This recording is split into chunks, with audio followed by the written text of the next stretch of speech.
c'est Chef Bunny. Aujourd'hui, je t'emmène découvrir les cannelboulards, un dessert traditionnel qui se transmet depuis longtemps et qui raconte bien plus qu'une simple recette.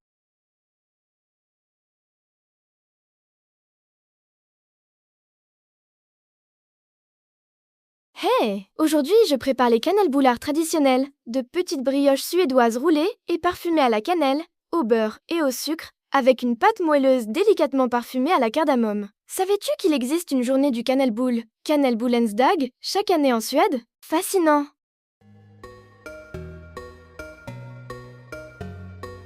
Étape 1. Tu fais tiédir le lait à environ 37 degrés, puis tu y dissous la levure fraîche. Tu écrases tes graines de cardamome au mortier pour obtenir une mouture grossière et tu les ajoutes au mélange. Étape 2. Tu mélanges la farine, le sucre et le sel dans un grand bol. Tu verses le lait infusé à la cardamome et tu ajoutes le beurre mou par morceaux, puis tu pétris la pâte vigoureusement jusqu'à ce qu'elle soit souple, élastique et qu'elle se détache des parois. Étape 3. Tu couvres le bol avec un linge propre. Et tu laisses lever la pâte dans un endroit tiède à l'abri des courants d'air pendant environ 1h30 jusqu'à ce qu'elle ait doublé de volume. Étape 4. Tu étales ta pâte sur un plan de travail fariné pour former un grand rectangle, puis tu étales généreusement le mélange de beurre, de sucre et de cannelle sur toute la surface avant de rouler le tout ou de tresser tes nœuds.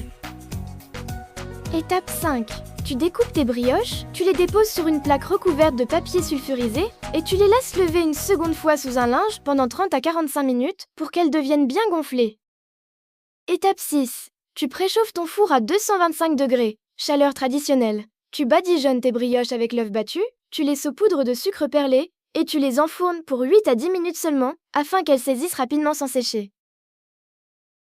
Le cannelboule est une icône paradoxale. Bien qu'il semble ancestral, sa forme actuelle est une création relativement récente à l'échelle de l'histoire culinaire. Le cannelboule n'est pas une recette médiévale. Il est né juste après la Première Guerre mondiale, aux alentours de 1920.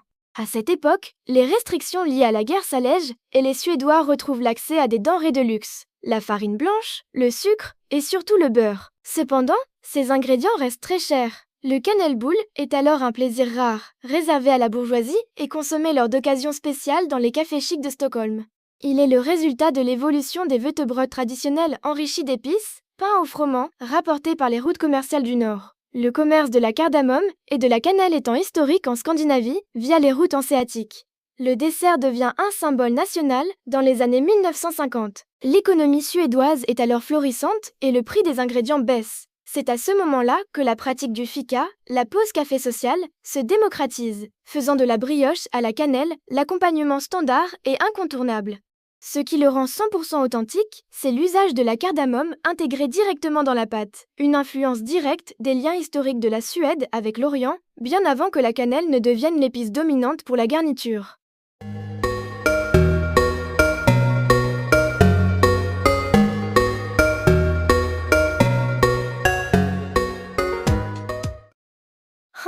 Merci d'avoir partagé ce moment autour des cannelboulards traditionnels.